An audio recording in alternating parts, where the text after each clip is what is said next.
आज की इस व्याख्यान श्रृंखला में मैं आपके साथ उपस्थित हुई हूँ एक नए विषय को लेकर के। हम चर्चा करेंगे मनोविज्ञान से जुड़े हुए समस्त जितने भी हमारे तथ्य हैं, जितने भी विभाग हैं और जितनी भी कार्य प्रणाली हैं, उन पर हम विस्तृत चर्चा करेंगे। और आज की इस श्रृंखला में मैं आपसे बात करूंगी परामर्श कौशल और उससे जुड़े हुए तकनीक्स पे। परामर्श की आवश्यकता सभी को होती है और तकनीक से उसमें क्या हो सकते हैं, इस पर हम विस्तृत चर्चा कर रहे हैं। तो मैं आज सरोज व्यास आपके साथ इस चर्चा को, इस श्रृंखला को प्रारंभ कर रही हूँ। परामर्श क्या है? सबसे पहले हम ये बात करेंगे कि आखिर परामर्श है क्या। किसी व्यक्ति की व्यक्तिगत समस्याओं एवं कठिनाइयों को दूर करने के लिए दी जाने वाली सहायता, सलाह और मार्गदर्शन परामर्श अथवा उद्बोधन कहलाता है। परामर्श देने वाले व्यक्ति को परामर्शदाता कहा जाता है और निर्देशन के अंतर्गत परामर्श एक आयोजित विशिष्ट सेवा और सहयोगी प्रक्रिया है। इसमें परामर्शदाता साक्षात्कार के माध्यम से सेवार्थी के निकट जाता है। सेवार्थी अर्थात जिसे परामर्श दिया जाता है, या हम ये भी कह सकते हैं कि परामर्श प्रार्थी के निकट जाता है। उसे उसकी शक्ति और सीमाओं के बारे में सही बोध कराता है। परामर्शदाता का कार्य होता है कि परामर्श प्रार्थी अर्थात जिसे सेवा दी जा रही है, जिसे परामर्श दिया जा रहा है, उसकी समस्याओं को समझ करके उसकी शक्तियों, उसकी क्षमताओं, उसकी योग्यताओं और उसकी सीमाओं के बारे में सही सही जानकारी देना। अब क्योंकि हम शिक्षा से जुड़े हुए हैं तो हम बात करेंगे विद्यालय में परामर्शदाता की भूमिका पर। विद्यालय में दोनों ही प्रकार के, कभी कभी जो शिक्षक समुदाय है, जो अशिक्षित समुदाय है और विद्यार्थी है, सभी को परामर्श की आवश्यकता होती है। तो अब मैं बात कर रही हूँ आपसे परामर्श दाता जो है उसकी विद्यालय में क्या भूमिका है। विद्यालय में परामर्शदाता कभी दार्शनिक की, कभी मित्र की और कभी निदेशक की भूमिका का निर्वाह करता है। विद्यालय की कार्य प्रणाली में परामर्शदाता अपनी निश्चित भूमिकाओं के अतिरिक्त विद्यालय के प्रबंधन, विद्यालय के प्रशासन में भी प्रधानाध्यापक का सहयोग करते हैं। परामर्शदाता अपने दायित्व का संचालन स्वतंत्र रूप से करते हैं। परामर्श की जब हम बात कर रहे हैं और परामर्श के अंतर्गत मैंने जैसे अभी कहा कि विद्यालय में ऐसे ही जो विभिन्न संस्थाएं हैं, वो शैक्षिक संस्थाएं भी हो सकती हैं और अशैक्षिक संस्थाएं भी हो सकती है। कोई भी संस्था है, कोई भी संस्थान है या कोई भी ऑफिस है, कोई भी कार्यालय है, वहाँ पर परामर्शदाता का होना नितांत आवश्यक है। और अब तो हाईकोर्ट के ऑर्डर भी हो गए हैं कि प्रत्येक विद्यालय, महाविद्यालय, विश्वविद्यालय और कार्यालयों में एक साइकेट्रिस्ट यानी एक मनोवैज्ञानिक की नियुक्ति अनिवार्य कर दी गई है। मनोवैज्ञानिक जो है वो मुख्य रूप से परामर्शदाता की भूमिका में होता है और वो प्रबंधन के बीच और कर्मचारी और प्रबंधन के बीच में एक सेतु का कार्य करता है और साथ ही साथ में वो प्रबंधन को सलाह देता है और कर्मचारियों की समस्याओं का समाधान करता है। लेकिन इन सब के लिए उसे स्वतंत्र संचालक के रूप में कार्य करना होता है। परामर्श की सफलता के लिए कौन कौन से कौशल हो सकते हैं, यानी परामर्श कब सफल होगा, इसके लिए जो स्किल है, कौशल है, हम अब उस पर बात करेंगे कि कौन से वो कौशल है। किसी भी व्यक्ति में मनोविज्ञान का विषय पढ़ करके उसमें उपाधि ग्रहण करके हम परामर्शदाता शैक्षिक या सैद्धांतिक रूप से तो बन जाते हैं, लेकिन व्यवहारिक रूप में परामर्शदाता की सफलता के लिए उसमें कौन कौन से स्किल, कौन कौन से कौशल विद्यमान होने चाहिए, इस पर अब हम चर्चा करेंगे। तो सबसे पहले मैं आपको बताना चाहूँगी कि परामर्श की सफलता के लिए जो प्रथम कौशल किसी भी परामर्शदाता में, किसी भी मनोवैज्ञानिक में या किसी भी अध्यापक में होना चाहिए, वो क्या होना चाहिए? सबसे पहला कौशल है संबंध। अब आप सोच रहे होंगे कि कैसा संबंध, किसके साथ संबंध और संबंध क्यों?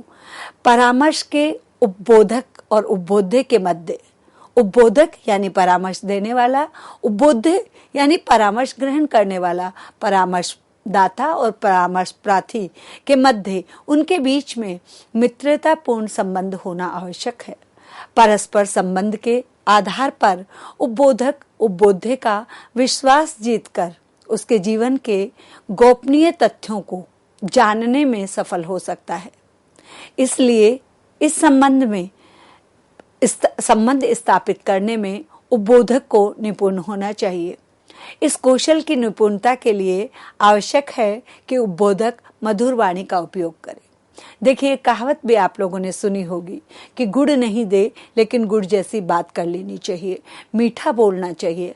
परामर्श की सफलता के लिए सबसे पहला कौशल, जैसा कि मैंने आपको बताया, संबंध है। यानी जो परामर्श दे रहा है और परामर्श ग्रहण कर रहा है, सेवा देने वाला, सेवा लेने वाला, उपबोधक और उपबोध्य, दोनों के मध्य संबंध यानी कैसा संबंध? मित्रतापूर्ण संबंध होना अति आवश्यक है। क्योंकि जब परस्पर संबंध अच्छे होंगे तब परामर्शदाता परामर्श प्रार्थी का विश्वास जीत पाएगा, और जब वह विश्वास जीत लेगा तब वह जीवन के गोपनीय तथ्यों को जानने में सफल होगा। ये जानने में सफल होगा कि आखिर परामर्श प्रार्थी या परामर्श बोध्य या परामर्श जो लेने वाला है, हमारा सेवार्थी है, उस सेवार्थी की समस्या क्या है, वो उसे किस क्षेत्र में परामर्श चाहिए। इसलिए संबंध स्थापित करने में उपबोधक को निपुण होना चाहिए। इस कौशल की निपुणता के लिए आवश्यक है, जैसा कि मैंने आपको कहा, कि संयम, मधुर वाणी, मीठा बोलने वाला, विश्वास जीतने वाला ऐसा परामर्शदाता होना चाहिए। तो परामर्श की सफलता के लिए जो प्रथम कौशल है वो है संबंध। संबंध में परामर्शदाता का व्यवहार एक अधिकारी जैसा नहीं होना चाहिए। परामर्श कक्ष में प्रवेश करते समय उपबोध्य अज्ञात भय से ग्रसित नहीं होना चाहिए। उसके भय को दूर करने के लिए उपबोधक को मुस्कुराहट के साथ उसका स्वागत करना चाहिए। यानी कि जब परामर्श प्रार्थी, सेवा लेने वाला उपबोध्य जब परामर्श देने वाले के कक्ष में प्रवेश करे तो उसको ये नहीं लगना चाहिए कि वो किसी अधिकारी के, किसी वरिष्ठ के, किसी ज़्यादा जानने वाले के कक्ष में प्रवेश कर रहा है। उसको डर नहीं होना चाहिए, और उसका डर दूर करने के लिए जो परामर्शदाता है वो बहुत ही आत्मीयता के साथ, मित्रता के साथ, मुस्कुराहट के साथ उसका स्वागत करे। और परामर्श का प्रारंभ उपबोध्य की समस्या से आरंभ नहीं होना चाहिए। मान लीजिए कि आते ही यदि आपने किसी को पूछ लिया कि हाँ बताइए आपकी समस्या क्या है, तो वो आपसे संबंध स्थापित नहीं कर पाएगा, वो आपसे उतना मुखरित नहीं हो पाएगा। इसलिए क्या करना चाहिए? सबसे पहले आपस में परिचय होना चाहिए, परिचय का आदान प्रदान होना चाहिए।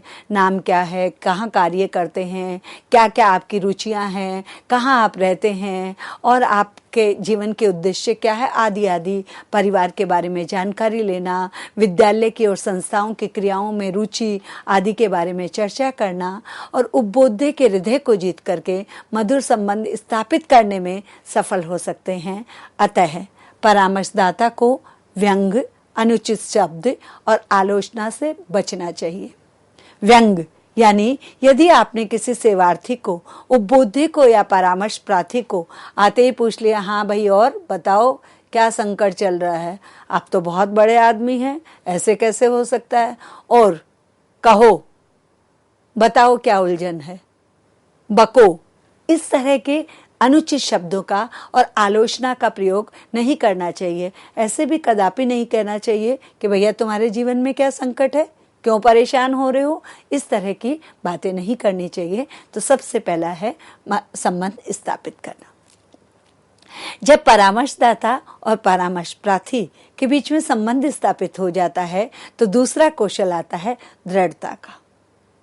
परामर्श का दूसरा कौशल दृढ़ता है। परामर्श में सदैव लचीलेपन से काम नहीं चलता। परस्पर संबंध स्थापित कर लेने के बाद परामर्श को आगे बढ़ाने के लिए उपबोध्य को कुछ चरणों का दृढ़ता से पालन करना चाहिए। दृढ़ता से यहाँ आशय ये नहीं है कि उपबोधक उपबोध्य के ऊपर हावी हो जाए या उसको भयभीत करे या उस पर आदेश चलाने लगे या उसको डराने लगे या उस पर हुक्म चलाने लगे। नहीं, ऐसा कदापि नहीं है। परामर्श में वार्तालाप के समय मुख्य विषय से भटक सकते हैं, अतः ऐसी स्थिति में उसे मुख्य विषय की ओर मोड़ने के लिए दृढ़ता का परिचय देना चाहिए। देखिए, जब कोई परामर्श लेने आता है, परामर्श प्रार्थी होता है, सेवार्थी होता है, उपबोध्य होता है, तो कई बार क्या होता है कि वो अपने मूल जो उसकी परेशानी है, उसकी समस्या है, उसके सामने संकट है, उसके सामने दुविधा है, वो दिग्भ्रमित हो रहा है, वो चयन नहीं कर पा रहा।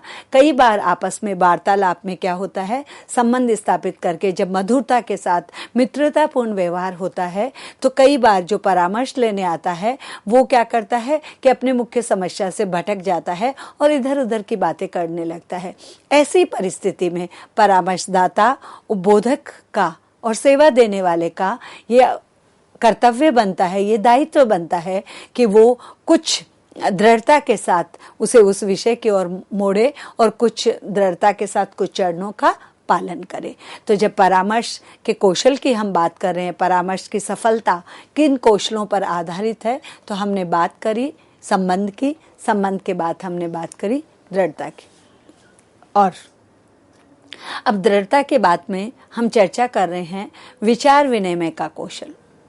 विचार विनिमय कैसे कहते हैं? देखिए, जो विनिमय शब्द है वो मुख्य रूप से अर्थशास्त्र से निकला हुआ शब्द है। विनिमय यानी आदान प्रदान। तो यहाँ हम बात कर रहे हैं विचारों के विनिमय के कौशल की, यानी विचारों का आदान प्रदान, है ना। जब हम भाषा की बात करते हैं या हम संवाद की बात करते हैं तो हम कहते हैं कि विचारों का आदान प्रदान। तो यहाँ विचारों के विनिमय के कौशल की हम बात कर रहे हैं।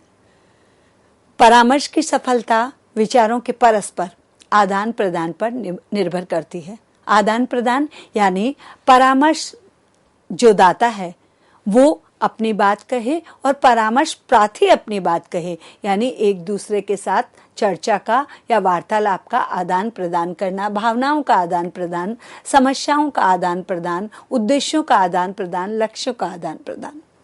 उपबोधक को इस कौशल में दक्ष होना चाहिए।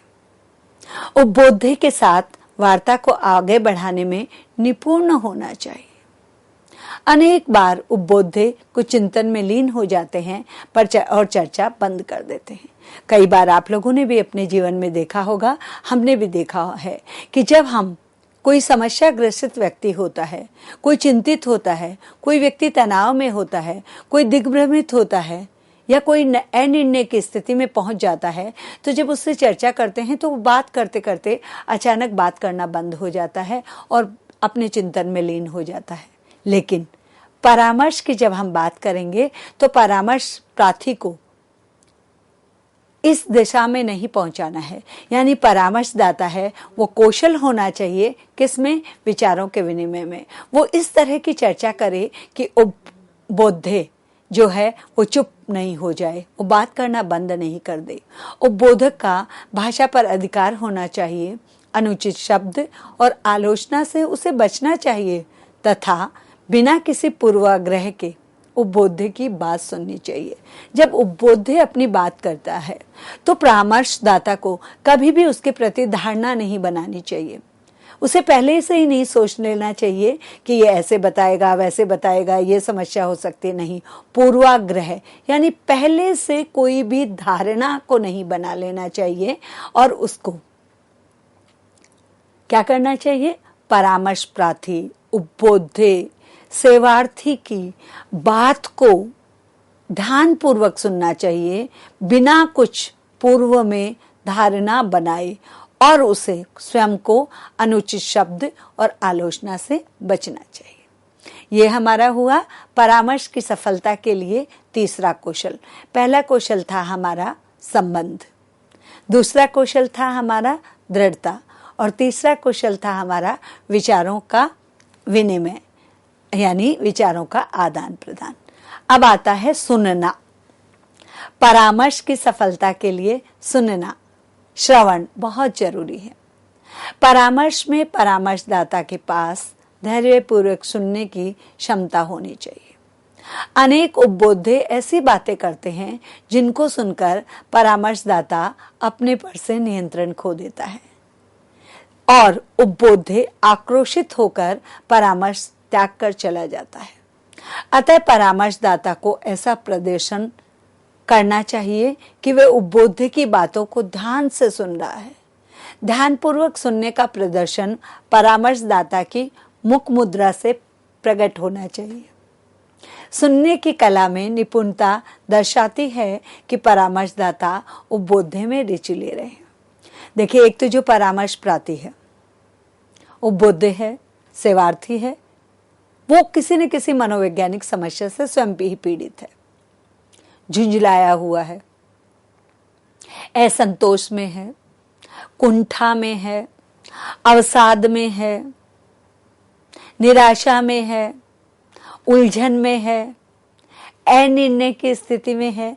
तो जब इतनी सारी समस्याएं उसके जीवन में है तो कभी कभी क्या होता है कि वो विषय से भटक करके अनर्गल बातें करने लगता है। वो बातें करने लगता है जिसका उसकी समस्या से कोई समाधान ही नहीं है, अपनी ही बोले जाता है, जिसका कोई सार नहीं होता, जिसका कोई सारांश नहीं होता, जिसका कोई औचित्य नहीं होता, जिन बातों का कोई महत्व नहीं होता। ऐसे में कभी कभी क्या होता है, परामर्शदाता को गुस्सा आ जाता है कि ये अनर्गल बातें करे जा रहा है और मेरा समय व्यर्थ कर रहा है। ऐसा कदापि नहीं होना चाहिए। परामर्शदाता को स्वयं पर नियंत्रण रखना होगा और परामर्श प्रार्थी की बातों को ध्यानपूर्वक सुनना होगा। उसकी परामर्शदाता की मुख मुद्रा ऐसी होनी चाहिए कि परामर्श प्रार्थी को लगे कि वो पूरी तरह से उसकी बातों को ध्यानपूर्वक सुन रहा है, आत्मसात कर रहा है। तो सुनने की कला में निपुणता ये दर्शाती है कि परामर्शदाता उपबोधे में रुचि ले रहा है। तो तीसरा हमारा परामर्श की सफलता का तीसरा जो कौशल है वो है सुनना, प्रश्न पूछना। सबसे पहले हमने संबंध स्थापित कर लिए। संबंध स्थापित करने के साथ हमने दृढ़ता से अपनी वार्ता को आगे बढ़ाया। फिर विचारों का विनिमय हुआ। तदुपरांत विचारों के विनिमय के बाद में भली प्रकार से सेवार्थी की बातों को सुना गया, उपबोधे की बातों को सुना गया, परामर्श जिसे देना है उसे ध्यान पूर्वक सुना गया। और सुनने के बाद में जो अगला कौशल आता है वो आता है प्रश्न पूछना। परामर्श प्रक्रिया में प्रश्न पूछने का बहुत महत्व है। इस प्रक्रिया में प्रश्न पूछना न केवल आवश्यक है अपितु अत्यंत उपयोगी और प्रेरणात्मक भी है। प्रश्नों के द्वारा परामर्शदाता समस्या के कारणों का पता लगा सकता है। प्रश्न उपबोधक को प्रेरणा प्रदान करने तथा चिंतन शक्ति के विकास में भी सहायक करते हैं। प्रश्नों की सहायता से उपबोधे के रुझान एवं अभिरुचि की जानकारी प्राप्त होती है। प्रश्न परामर्श प्रक्रिया को गति प्रदान करते हैं तथा उपबोधे की रुचि एवं दृष्टिकोण को जानने में सहायता करते हैं। प्रश्न पूछना, समझिए कि आपने अपनी सारी समस्याएं बता दी। आपने बताया कि जिस कार्यालय में, जिस संस्था में आप कार्य कर रहे हैं वहां कठोर अनुशासन है। आपने बताया कि वहां अनिवार्य सुविधाओं की कमी है। आपने बताया कि वहां पे आपका कार्य में मन नहीं लगता। आपने बताया कि आपके लिए वो कार्य संतोषप्रद नहीं है। परामर्शदाता ने ध्यानपूर्वक आपकी बातें सुन ली। सुनने के बाद जो अगला कौशल आता है जो परामर्श की सफलता के लिए बहुत आवश्यक है वो है प्रश्न पूछना।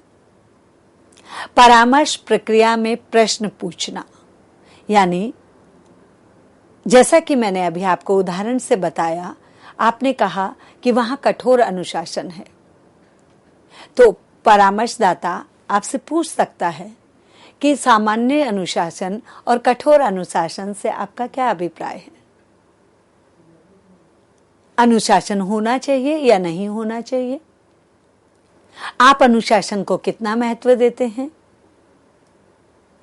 अनिवार्य संबंधों से आपका क्या तात्पर्य है? आपको वहां कौन कौन सी सुविधाएं प्रदान की गई है? कौन सी ऐसी सुविधाएं हैं जिनका आप अभाव महसूस करते हैं? आप इस व्यवसाय में, इस कार्य में, इस विषय में अपनी इच्छा से आए हैं या अनिच्छा से आए हैं? आप क्या वास्तव में ये कार्य करना चाहते थे या अकारण ही आप इसमें आ गए हैं? आपके पास अपनी पसंद के व्यवसाय में जाने, विषय में जाने का विकल्प था या नहीं था? इस प्रकार के जब प्रश्न परामर्शदाता उपबोधक जब उपबोध्य से, सेवार्थी से पूछेगा तो बहुत सारी सूचनाएं निकल के आ जाएगी, उसका रुझान पता चल जाएगा, उसकी अभिरुचि पता चल जाएगी और उसकी रुचि और दृष्टिकोण को जानने का कार्य हो जाएगा। तो परामर्शदाता जो है उसे प्रश्न पूछने में निपुण होना चाहिए। फिर आती है अनुक्रिया करना, यानी ये हमारा परामर्श की सफलता के लिए अपनाए जाने वाला छठा कौशल है। पहला कौशल था संबंध स्थापित करना, दूसरा कौशल था दृढ़ता, तीसरा कौशल था हमारा विचारों का विनिमय, चौथा कौशल था हमारा, क्या कौशल था चौथा हमारा? हमने अभी अभी आप लोगों के साथ में चर्चा करी है, सुनना। और उसके बाद में हमारा कौशल था प्रश्न पूछना, और प्रश्न पूछने के बाद में छठा कौशल आता है अनुक्रिया करना। अनुक्रिया किसे कहते हैं? पहले आप लोग ये समझ लीजिए। अनुक्रिया, अनु का मतलब होता है पीछे पीछे, और क्रिया का मतलब होता है कार्य, यानी किसी कार्य को पीछे, यानी फॉलो अप जिसे आप कहते हैं, या कार्य के पीछे की क्रिया। परामर्श में परामर्शदाता द्वारा अनुक्रिया करना भी आवश्यक है, क्योंकि बिना अनुक्रिया के उपबोध्य सोचेगा कि परामर्शदाता उसमें तथा उसकी समस्या में कोई रुचि नहीं ले रहा। अनुक्रिया के रूप में हाँ, अच्छा, नहीं आदि शब्दों का प्रयोग परामर्शदाता करता है। देखिए, जैसे एक उदाहरण से आपको समझा देती हूँ। जैसे दादी नानी या अध्यापक कहानी सुनाते हैं, कविता सुनाते हैं, पाठ पढ़ाते हैं, तो बीच बीच में उन्हें अनुक्रिया चाहिए, रेस्पॉन्स चाहिए। जैसे कोई कहानी सुनाते तो हाँ, अच्छा, ऐसा हुआ, ऐसा भी होते हैं इत्यादि शब्दों का जब हम प्रयोग करते हैं तो सामने वाले को लगता है कि हाँ, ये मेरी बात ध्यानपूर्वक सुन रहा है। तो परामर्शदाता जो है वो परामर्श प्रार्थी से जब ध्यानपूर्वक सुनता है तो और प्रश्न पूछता है तो उसे अनुक्रिया करनी चाहिए, और अनुक्रिया के शब्दों के माध्यम से परामर्शदाता परामर्श प्रार्थी को ये महसूस करवाता है, ये भान करवाता है कि वो उसमें रुचि ले रहा है, उसकी बात को सुन रहा है। उपबोधे द्वारा पूछे गए प्रश्नों का उत्तर देना अथवा उसके द्वारा किसी विद्यालय, पाठ्यक्रम, व्यवसाय, संस्था के बारे में जानने की इच्छा की संतुष्टि उपयुक्त सूचनाएं देकर करना भी अनुक्रिया होता है।